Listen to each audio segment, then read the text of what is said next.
मैंने बेटा जन्म दिया था। मैं सरकारी हॉस्पिटल के बिस्तर पर लावारिस पड़ी थी क्योंकि ये बच्चा नाजायज था। मैं खुद नहीं जानती थी ये बच्चा किसका था, पर मेरे घर वालों ने मुझे निकाल दिया। मैं बच्चे को लेकर एक दारुल अमान में रहने लगी जब एक अमीर कबीर आदमी वहां खैरात करने आया।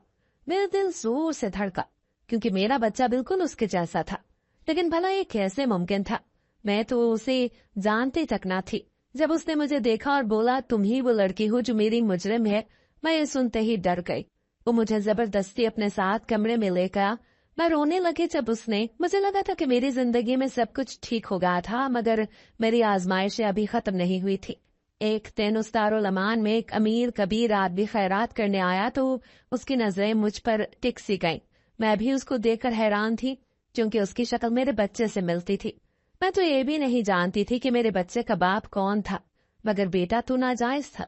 मगर उस शख्स को देख के मुझे लग रहा था जैसे मेरा उसके साथ कोई ताल्लुक रह चुका था।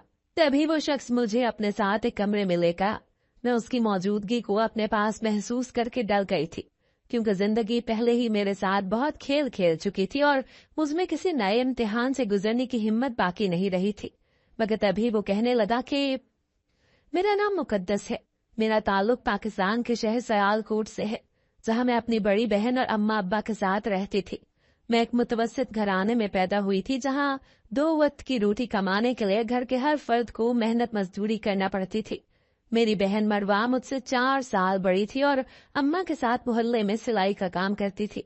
अब्बा एक छोटे से कारखाने में मेहनत मजदूरी करके कुछ पैसे कमा लेते थे जिससे हमारा गुजारा मुश्किल से हो ही जाता था। उस कारखाने में अब्बा चमड़े के बैग सीते थे। अम्मा ने अब्बा से कुछ बुरे हालात का शिकवा नहीं किया था। वो बस हमेशा यही कहती थी कि गरीब वो नहीं होता जिसके पास पैसा ना हो, बल्कि गरीब तो वो होता है जो हालात के सामने हार मान जाए। हमारी जिंदगी सादा मगर बाइज्जत थी। मैं गवर्नमेंट स्कूल में पढ़ती थी और पढ़ाई में अच्छी भी थी। ऊंचे ऊंचे ख्वाब देखना मेरा शौक था। मेरे बहुत से ख्वाब थे कि मैं एक दिन टीचर बनूंगी और अपने घर को बेहतर बनाऊंगी। मैं इतना कमा सकूंगी कि अब्बा को कारखाने से छुट्टी दिलवा सकूंगी और मरवा के हाथ भी खुद ही पीले करवाऊंगी। मगर मैं ये नहीं जानती थी कि ख्वाब जब आंखों से निकलकर हकीकत की जमीन पर उतरते हैं तो अक्सर जख्मी हो जाते हैं। हम दोनों बहनें बेइंतहा खूबसूरत थे, मगर मरवा मेरी निस्बत सादा मिजाज और खामोश तवा थी। वो हमेशा हालात के साथ समझौता करने वाली और एक सादा सोच रखने वाली आम सी लड़की थी। मगर मेरे ख्वाब बहुत ऊंचे थे।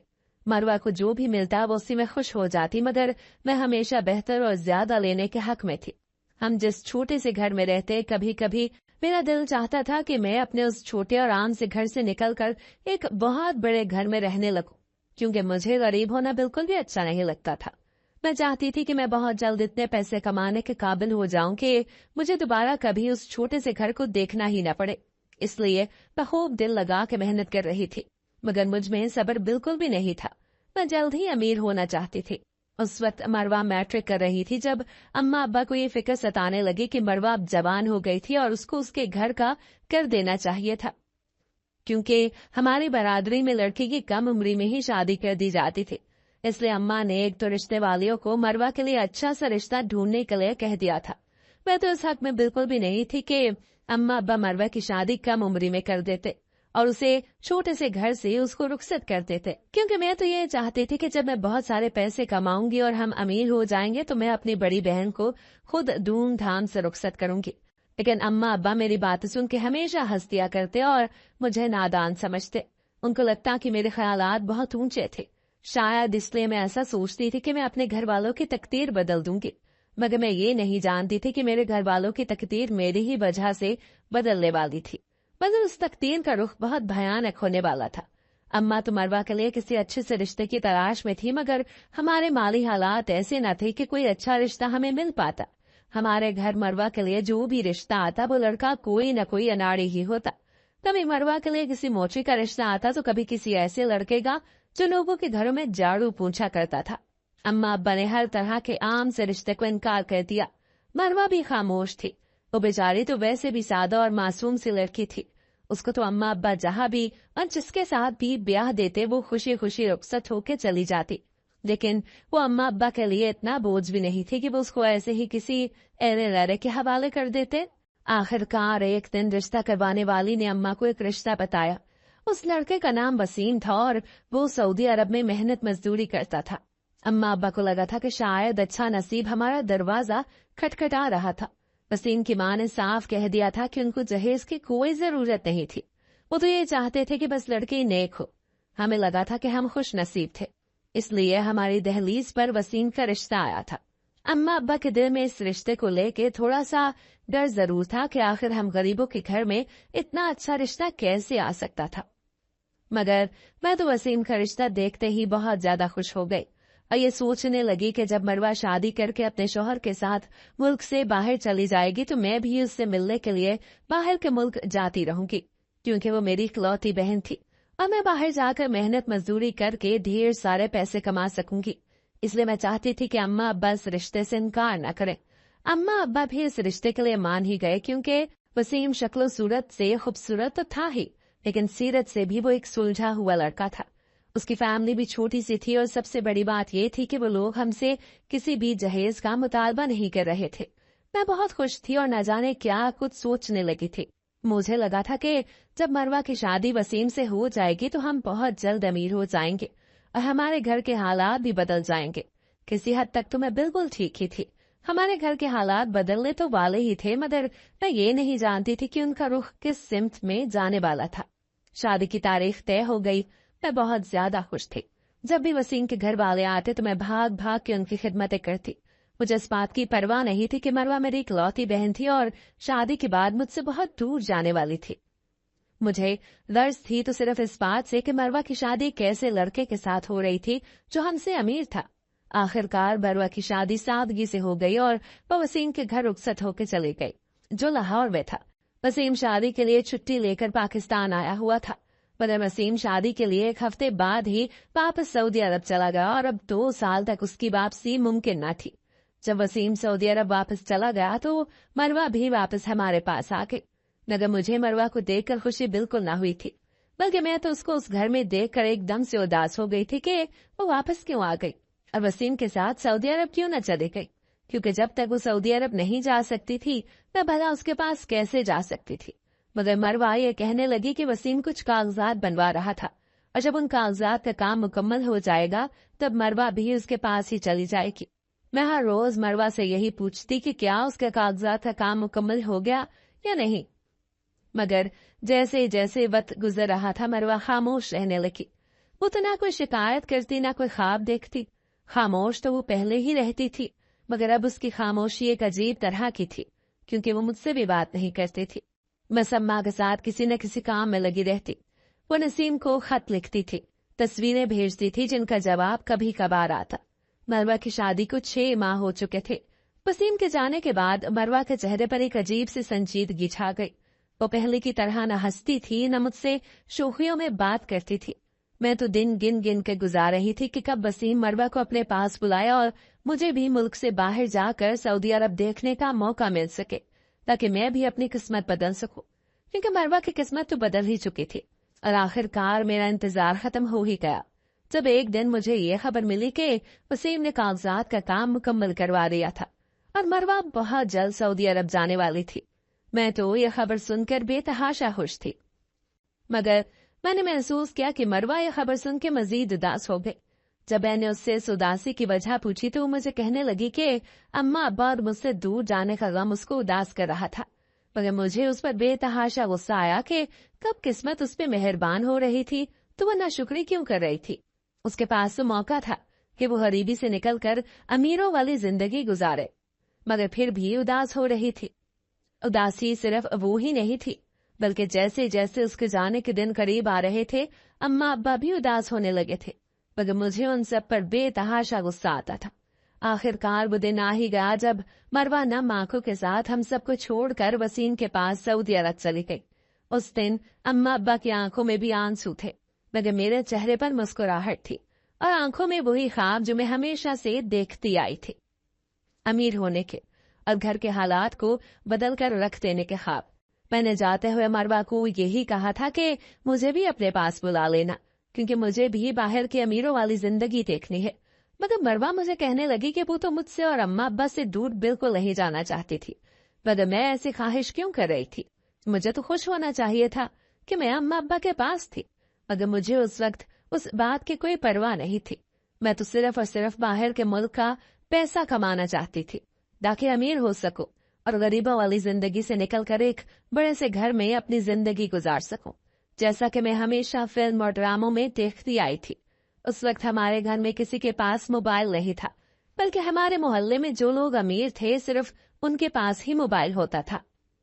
उनमें से ही एक घर आलिया का था, जो मेरी स्कूल की दोस्त थी और वो अमीर थी, इसीलिए उसके पास अपना मोबाइल फोन था।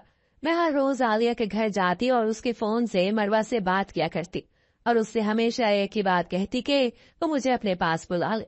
मैंने मरवा से कभी ये नहीं पूछा कि बाहर की जिंदगी कैसी थी या क्या वो बाहर जाकर खुश भी थी या नहीं, उसको हमारी याद आती थी या नहीं, बल्कि मैं तो उसको हमेशा एक ही बात कहती कि वो जितनी जल्दी हो सके मुझे भी अपने पास बुला ले, क्योंकि मैं गरीबों वाली जिंदगी गुजार के तंग आ चुकी थी और उसके पास जाना चाहती थी। मेरी बातें सुन सुनकर मरवा के साथ आलिया भी हैरान होती और मुझे समझाती कि बाहर की जिंदगी इतनी आसान नहीं जितना कि मैं सोचती थी, क्योंकि उसके अपने अब्बा भी बाहर के मुल्क में ही नौकरी करते थे। मगर मुझे ऐसा लगता था जैसे बाहर की जिंदगी इस जिंदगी से तो बहुत बेहतर थी जो कि मैं इस छोटे से घर में गुजार रही थी। मैं हर रोज मरवा से एक ही बात कहती, वो बस किसी तरह मुझे अपने पास बुला ले। मैं उसके पास जाकर हर तरह का काम करने के लिए तैयार थी जिससे मैं ढेर सारे पैसे कमा सकती, मगर मैं ये नहीं जानती थी कि मरवा के साथ होने वाली मेरी ये सब बातें आलिया के अलावा उसका भाई भी सुन रहा था और एक शैतानी प्लान बना रहा था जिससे ना सिर्फ मेरी बल्कि मेरे घर वालों की भी इज्जत खराब होने वाली थी। मैं इस बात से बिल्कुल अनजान थी कि आलिया का भाई आसिम मेरे बारे में क्या सोच रखता है। मैं तो बस हर रोज आलिया के सामने बैठ के मरवा से अपने दिल की बातें किया करती और आसिम मेरी बातें सुनकर मेरे ही खिलाफ एक जाल बुनने में लगा हुआ था। जब मरवा को सऊदी अरब गए 5 महीने गुजर गए तो मरवा ने खुशखबरी सुनाई कि वो माँ बनने वाली है और मैं खाला। ये खबर सुनकर मैं खुश तो हुई, मगर मेरी सबसे बड़ी खुशी सिर्फ इसमें थी कि मैं बाहर के मुल्क जाऊं और ऐशो इशरत वाली जिंदगी गुजारूं जिसके ख्वाब मेरी आंखों में बचपन से ही थे। और आलिया के तर्ज जिंदगी देख कर वो दिन ब दिन परवान ही चढ़ रहे थे। मरवा के माँ बनने के बारे में आसिम को भी मालूम हो गया और तब उसके हाथ में वो वजह लग गई जब वो मुझे इस्तेमाल कर सकता था। मरवा के माँ बनने की खुशखबरी ने तो जैसे पूरे घर में खुशी की लहर दौड़ा दी। अम्मा तो सजदे में गिर पड़ी, अब्बा की आंखों में भी नमी थी और मैं खुशी से फूले नहीं समा रही थी।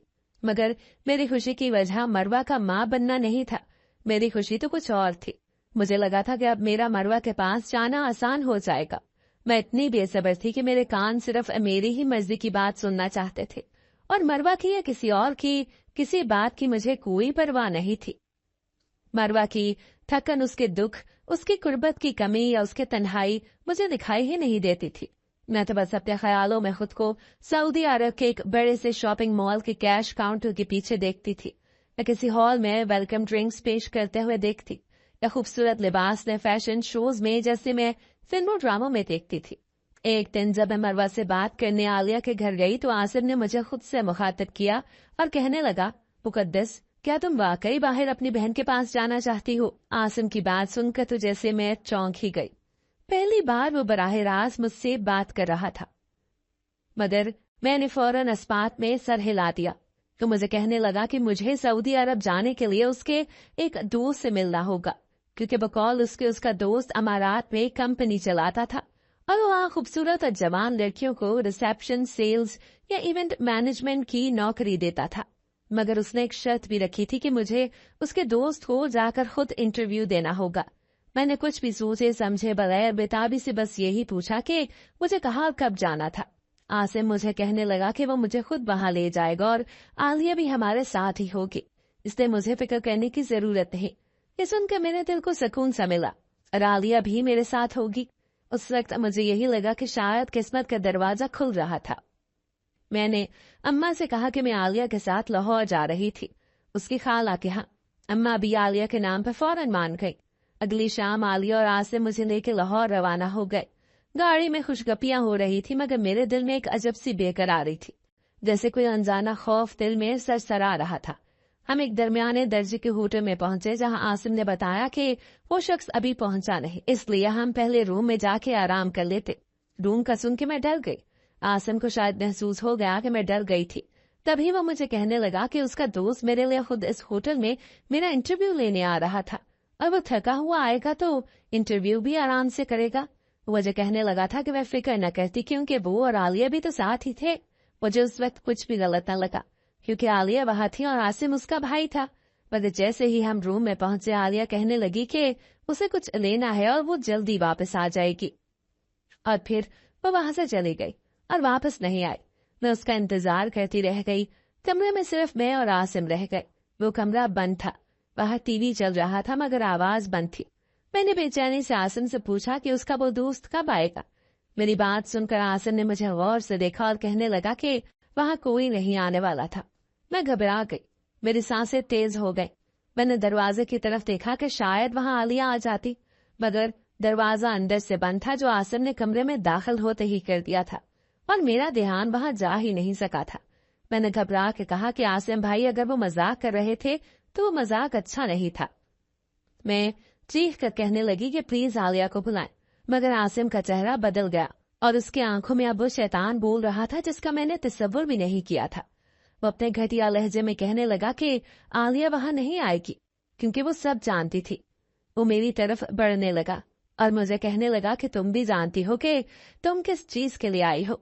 अब ये मौका जाया ना करो, तुम अमीर बनना चाहती हो ना। मैंने चीखने की कोशिश की मगर आसिम ने जोर से मेरा बाजू पकड़ा और मुझे अपनी तरफ खींचा। मुझे कहने लगा कि चीखने का कोई फायदा नहीं क्योंकि वो कमरा साउंड प्रूफ था, और वैसे भी जब मैंने खुद कहा कि मैं हर काम के लिए तैयार थी, बस मुझे पैसे मिलने चाहिए। बस की बातें सुन के हक्का बक्का रह गई। उसने मेरे सामने हजार हजार के ढेरों नोट रखे और कहने लगा कि लो पैसे और मेरा काम करो क्योंकि अब ये भी एक काम है और तुम्हें इसी के बदले पैसे मिलेंगे। मेरी आंखों से आंसू बह रहे थे, मेरे जिस्म से जान निकलती जा रही थी। मैं लड़खड़ा रही थी और जमीन पे गिर गई। आसिम के अल्फाज मेरे कानों में मुसलसल गूंज रहे थे। तुम जैसी लड़कियां तो अपनी इज्जत खुद तश्तरी में रख के पेश करती हैं। तुमसे तो सिर्फ फायदा उठाना बाकी था। और उस रात मेरी इज्जत, मेरी सादगी, मेरी ख्वाहिशें सब एक शैतानी इंसान की हवस की नजर हो गई। मैं बंद कमरे में आलिया का इंतजार करती रह गई। ना वो आई ना कोई और जो मुझे उस दरिंदे से बचा सकता। वो दरिंदा मुझे बेआबरू करके मेरे मुंह पर पैसे मार के जा चुका था। वो रात मुझे शिद्दत से खुद पर अपने घटिया पैसे कमाने के ख्वाबों पे गुस्सा आया। अगली सुबह मैं अपने कपड़ों को दुरुस्त करती अपनी टूटी हुई अना के साथ उस होटल के कमरे के दरवाजे से बाहर निकली और सीधा बस स्टैंड की तरफ चल पड़ी। मुझे आलिया ना मिली, ना उसके भाई का चेहरा दोबारा देखने का मुझ में हौसला था। मैं सारा रास्ता खामोश रही। मेरी आंखों में आंसू थे मगर जुबान पर एकदम ताला लगा हुआ था। जब मैं घर पहुंची तो अम्मा मुझे कहने लगी कि क्या मेरी तबीयत ठीक थी। मैंने खाली नजरों से अम्मा की तरफ देखा और सिर्फ सर हिलाकर अपने कमरे में चली गई। जब मैंने आईने में खुद को देखा तो वहां सब कुछ पहले जैसा ही तो था। वही चेहरा, वही आंखें। मैं तो मेरे अंदर कुछ मर चुका था, कुछ ऐसा जो कभी वापस नहीं आने वाला था।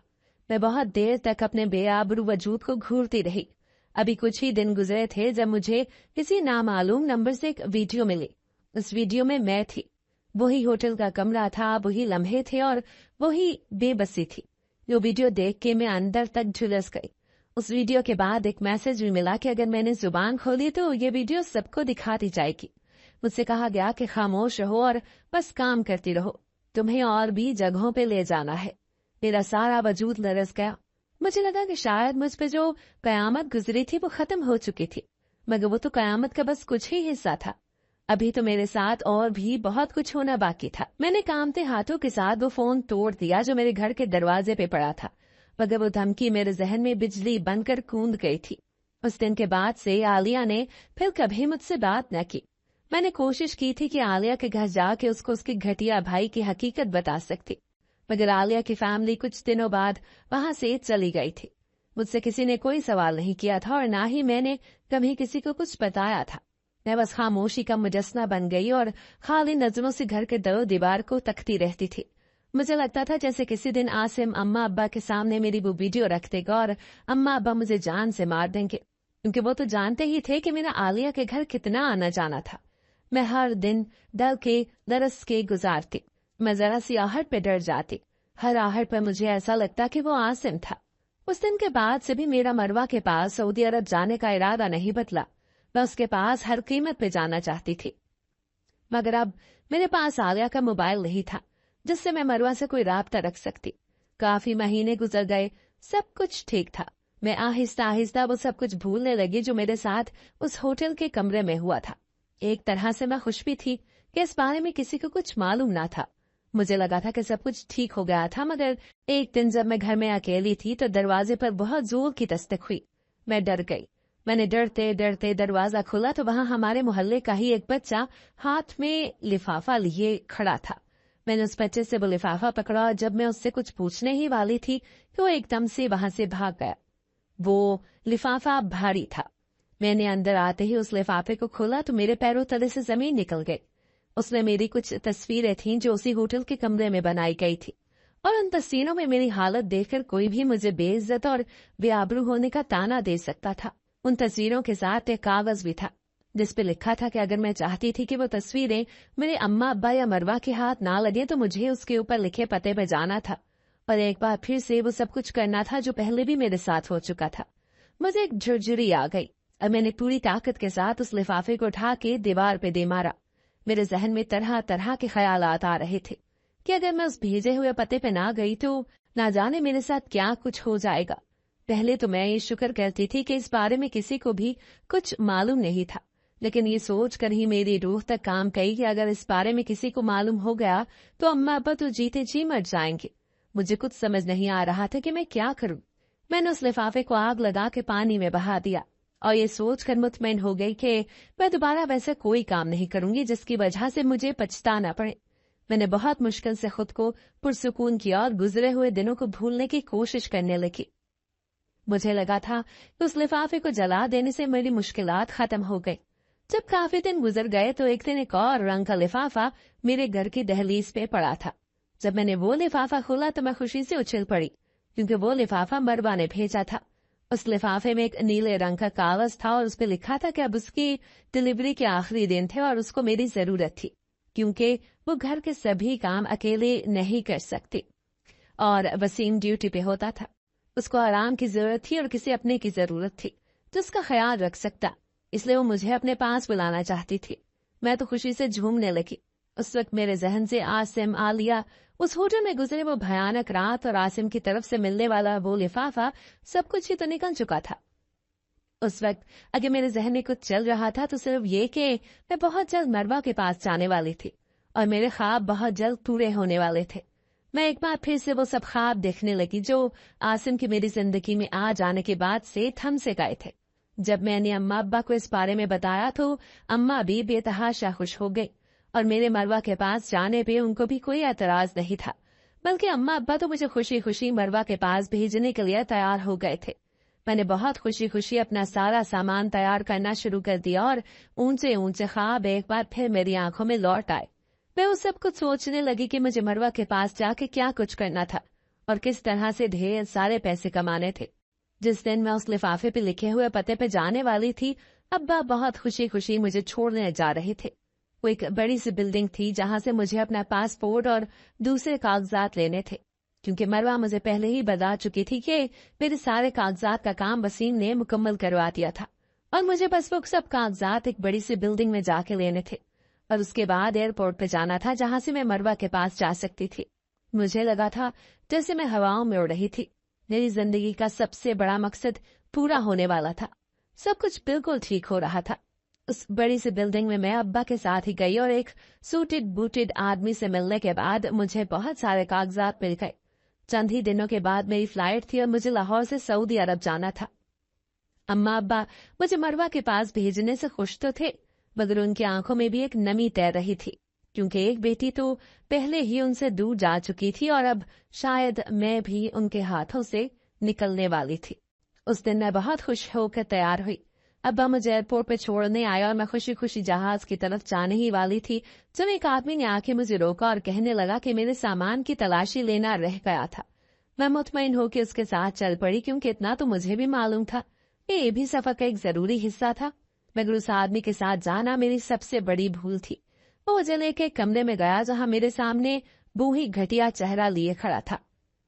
मेरी रूह तक कांप गई। मैं वापसी का कोई रास्ता ही नहीं बचा था। मैं ने वहां से भागने की कोशिश की, मगर उस आदमी ने मुझे जोर से पकड़ लिया जो मुझे लेके आसिम के पास आया था।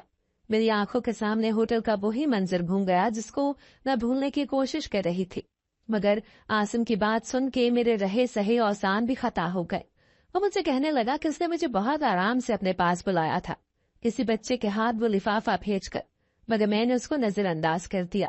तब उसको यह कदम उठाना पड़ा कि उसको मरवा के नाम का लिफाफा भेजना पड़ा, क्योंकि वो जानता था कि मैं मरवा की किसी भी बात से इनकार नहीं कर सकूंगी। और ऐसा ही तो हुआ था। मैं उस लिफाफे पे अंधा यकीन करके उसके सामने खड़ी थी। अम्मा अब्बा को तो यही लगा था कि मैं मरवा के पास जा चुकी हूँ, इसलिए वो मुझे तलाश करने नहीं आ सकते थे। उस दिन के बाद से हर दिन मुझ पे एक नई कयामत ढाई जाती। मुझे एक तारीख कमरे में बंद कर दिया जाता और न जाने कौन कौन आके मुझे अपनी हवस का निशाना बनाता, और आसिम भी उनमें से एक ही था। मैं हर रोज दर्द से, तकलीफ से चीखते चिल्लाती, मगर जैसे जैसे वक्त गुजरता गया मुझे ये यकीन होता चला गया कि उस तारीख कमरे में मेरी मदद को कोई भी नहीं आने वाला, मुझे कोई भी बचाने वाला नहीं था। मेरी किस्मत में जो अजियत लिख दी गई थी, मुझे उस अजियत से कोई भी नहीं रोक सकता था। मैं हर रोज अपने मरने की दुआ करती, मगर किस्मत मेरे लिए हर कदम पर एक नया इम्तिहान तैयार रखती। मुझे न जाने कौन कौन सी दवाएं दे के बेहोश कर दिया जाता। कभी कभार मेरी आंखें खुलती तो कमरा तारीक होता, या अगर कभी रोशन भी होता तो मैं अपने सामने मौजूद चेहरों को पहचान नहीं पाती। आखिर एक दिन किस्मत को मुझ पर तरस आ ही गया, जब उन लोगों ने मुझे लावारिसों की तरह किसी सड़क के किनारे पर फेंक दिया। शायद उनका दिल मुझसे भर गया था, या मैं उनके किसी काम की नहीं रही थी। जब मुझे होश आया तो मेरे जिस्म में जान नहीं थी। मुझे कुछ लोगों ने पानी पिलाया और मुझसे मेरा नाम और पता पूछने लगे। मुझे उन लोगों को अपने अब्बा का नाम और पता बताना ही पड़ा, क्योंकि मैं अपने अम्मा अब्बा के पास वापस जाना चाहती थी। मरवा के पास जाने का ख्याल मेरे दिलो दिमाग से निकल गया। मैं दोबारा मरवा के पास जाने का सोच भी नहीं सकती थी, चाहे वो मुझे खुद ही फोन करके क्यों न बुलाती। मेरे जिस्म पर मौजूद कपड़े बस नाम के ही रह गए थे, क्योंकि वो बुरी तरह से फट चुके थे और मेरे पूरे जिस्म पर जख्मों के निशानात थे। कोई भी मेरी हालत देख के अंदाजा कर सकता था कि मेरे साथ क्या कुछ हो चुका था। जब मैं अम्मा अब्बा के पास पहुंची तो उनकी आंखें फटी फटी रह गई। अम्मा तो मुझे देखते ही ऊंचा ऊंचा रोने लगी और बार बार अपने सीने पे हाथ मारते। अब्बा तो एक लफ्ज तक ना बोल सके, उनको जैसे सांप सूंघ गया। उनकी खामोशी बहुत गहरी थी। मुझे लगा था कि शायद अम्मा अब्बा मेरे साथ हमदर्दी करेंगे। मुझे जब कुछ दिन गुजरे तो मेरी तबीयत बोझल होने लगी और मुझे मतलियां होने लगी, जिसका मतलब साफ था कि मैं हामला थी। तभी अब्बा आगे बढ़े और मेरे मुंह पर एक जोरदार थप्पड़ लगाया। मुझे कहने लगे कि इसीलिए मैंने तुझे मना किया था कि तू अमीर लोगों से दोस्ती ना किया कर। मुझे अब्बा की बात की कुछ समझ न आई। तब अब्बा ने एक लिफाफा मेरे मुंह पे दे मारा, जिसमें मेरी आसिम के साथ गैर अखलाकी तस्वीर थी, जिनको देखकर मैं नजरें चुरा गई। अब्बा जानते थे कि मेरा आलिया के घर आना जाना था और वो मुझे मना करते रहते थे, मगर मैं जिद करके उसके घर जाती थी। अब्बा को लगा था कि मैंने आसिम के साथ जानबूझकर मुंह काला किया है। मैं उनको अपनी सफाइयां देती रह गई, मगर किसी ने भी मेरी बात का यकीन ही न किया कि मेरे साथ क्या हुआ था। ऊपर से मेरा बढ़ता हुआ पेट मुझे मजीद रुस्वाई में मुब्तला कर रहा था। अब्बा ने मुझे धिक्के दे के अपने ही घर से निकाल दिया, क्योंकि वो नहीं चाहते थे कि मेरी वजह से लोग उन पे उंगलियां उठाते। मैं अपने लागर वजूद लेके दर दर फिरने लगी। कोई भी मुझे अपने साथ रखने के लिए तैयार नहीं था। मैं कभी किसी सड़क किनारे सो जाती और कभी किसी पार्क में बड़े बेंच पे सो जाती, जहां पर मेरी ही जैसी और भी बहुत सी भिखारी औरतें सो रही होती। मैं भीख मांग के अपना गुजारा कर रही थी। अमीर होने के सब ख्वाब एक तल्ख हकीकत का रूप धार के मेरे बचे कुचे वजूद को नोच रहे थे। मुझे कुछ नहीं मालूम था कि मेरे अम्मा अब्बा कैसे थे और मरवा कैसी थी। मुझे तो सिर्फ इस बात पर शर्मिंदगी थी कि मैंने आसिम के बारे में पहले ही अपने माँ बाप को क्यों न बताया, मगर अब कुछ नहीं हो सकता था। जब मेरे बच्चे की पैदाइश का वक्त आया तो न जाने मुझे कौन औरतें एक सरकारी हॉस्पिटल में छोड़ गईं, जहां पर मैंने एक बेटे को जन्म दिया। मैं नहीं जानती थी कि उस बच्चे का बाप कौन था, मगर वो बच्चा बेहद मासूम था। उसको देखकर मैं अपने ऊपर गुजरने वाली हर कयामत को भूल चुकी थी। मुझे लगा था कि मुझे जीने का मकसद एक नई वजह मिल गई थी। मैं हर रोज उस बच्चे को सीने से लगा के खुद में जीने की एक नई हिम्मत पैदा करती। पहले तो मैं अकेली थी, इसलिए कभी किसी सड़क किनारे सो जाया करती, मगर अब मेरे साथ एक बच्चे की जिंदगी भी जुड़ी थी, जिसको मैं अपनी तरह सड़क पे नहीं छोड़ सकती थी। तभी मैंने एक दारुल अमान में पनाह ली। मैं उस दारुल अमान में मेहनत करती, वहाँ पे हर वो काम करती जो मैंने अपने घर में कभी नहीं किया था। मैं वहाँ पर लोगों के गंदे कपड़े धोती, उनके मैले कुचले बर्तन साफ करती और उनके कमरे की गंदगी उठाती, सिर्फ और सिर्फ अपने छोटे तलाल के लिए। मेरी दुनिया तलाल से ही शुरू होकर उसी पे खत्म हो जाती और मैं उसके लिए हर काम करने के लिए तैयार थी, चाहे इसके लिए मुझे लोगों के जूते ही क्यों न साफ करने पड़ते। जैसे जैसे तलाल बड़ा हो रहा था, उसकी खूबसूरती में भी इजाफा होता जा रहा था। खूबसूरत तो मैं भी थी ही, मगर मुझे यकीन हो गया कि इसका बाप जो भी था वो एक वजी शख्सियत का मालिक था। तभी तलाल में भी एक अजीब कशिश थी जो मुझे अपनी तरफ खींचती थी। मुझे लगा कि मेरी जिंदगी में जितनी भी आजमाइशें थी वो सब खत्म हो चुकी। मगर एक दिन जब एक बहुत अमीर कबीर आदमी दारुल अमान में खैरात करने आया तो मेरी नजर उस पर जम के रह गई, क्योंकि तलाल के चेहरे में उसकी शबाहत थी। वो आदमी भी तलाल को और मुझे देख के ठटक गया और मेरे करीब आके कहने लगा, क्या मैं उसको जानती थी? मैं उसके सवाल पे हैरान रह गई। मुझे कुछ समझ नहीं आ रहा था कि आखिर मेरा इतने कबीर अमीर आदमी से क्या ताल्लुक। मगर उस आदमी की नजरें तलाल पर से हट ही नहीं रही थी। तलाल का भी वही रंगो रूप था, वही कदकाठ था जो साथ में का था। तभी वो आदमी दारुल अमान वालों से बात करके मुझे और तलाल को अपने साथ ले जाने लगा। मेरे दिलो दिमाग में माजी के सब लम्हात गुजर गए। मैंने उस आदमी के साथ जाने से इनकार कर दिया, मगर तभी वो मुझे कमरे में ले गया और कहने लगा कि वो तलाल का बाप था। मैं उसकी बात सुनकर अपनी जगह से हिल नहीं सकी। वो मेरे सामने घुटनों के बल बैठ के मुझसे माफी मांगने लगा और कहने लगा कि वो ही मेरा मुजरिम था। उसने अपने कुछ दोस्तों के साथ मिलके मेरे साथ बहुत गलत किया, मगर मेरे साथ गलत करने के बाद उसको एक लम्हा भी सुकून मुयस्सर न हुआ। उसका नाम तैमूर था और वो शहर का बहुत बड़ा बिजनेसमैन था। उसके पास किसी भी चीज की कमी नहीं थी, मगर हर रात मेरा चेहरा उसके सामने किसी भयानक ख्वाब की तरह आ जाता। तैमूर की एक बहन थी जो मेरी ही उम्र की थी और उसकी इज्जत भी किसी ने खराब कर दी। तब उसको एहसास हुआ कि उसने भी किसी लड़की के साथ गलत किया, तभी तो उसकी बहन के साथ ही वो सभी कुछ हुआ। वो बहुत अरसा मेरी तलाश में था, इसलिए मेरे नाम का सदका हर जगह दिया करता था। हर जगह मेरे नाम की खैरात दिया करता था ताकि किसी तरह अपने गुनाह का कफारा अदा कर सके। मगर वो ये नहीं जानता था कि एक दिन उसका गुनाह उसकी आंखों के सामने आ खड़ा होगा। मुझे भी इसकी बातों पे कुछ कुछ यकीन तो हो ही गया, क्योंकि तलाल बिल्कुल तैमूर की कॉपी ही तो था। उसके भी तो वही नैन नकूश थे जो तैमूर के थे। मैं बहुत मुश्किल से तैमूर के साथ जाने के लिए तैयार हुई थी, क्योंकि मेरे पास उसके सिवा और कोई चारा नहीं था। आज मुझे तैमूर के निकाह में रहते हुए 2 साल गुजर गए हैं। तैमूर आसिम का ही कोई दोस्त था और उन्हीं लोगों में शामिल था जिन्होंने मेरी इज्जत खराब की थी। मुझे सच कहते हैं कि खुदा की लाठी बेआवाज होती है। उसने जो कुछ मेरे साथ किया था वही कुछ उसकी बहन के साथ भी हुआ था, और वो जिंदा नहीं रही थी। तब उसको अपने गुनाह का एहसास हुआ और उसने मुझसे माफी मांगने के साथ साथ आसिम को सजा भी दिलवाई। आज आसिम अपनी बाकी जिंदगी जेल में गुजार रहा है। अभी तक मेरी आलिया से कोई मुलाकात नहीं हुई। अब मैं आलिया के तलाश में हूँ ताकि उससे पूछ सकूं कि उसने मेरे साथ इतना बड़ा धोखा क्यों किया। मरवा के यहाँ भी एक बेटी पैदा हुई, मगर मेरे घर वाले दोबारा मेरी शक्ल नहीं देखना चाहते, क्योंकि उनको लगता है कि मेरे साथ जो कुछ भी हुआ उस सब में मेरा अपना ही कसूर था। आज मेरे पास रुपए पैसे की कोई कमी नहीं, मगर अब मुझे इस रुपए पैसे की कोई तलब ही नहीं रही।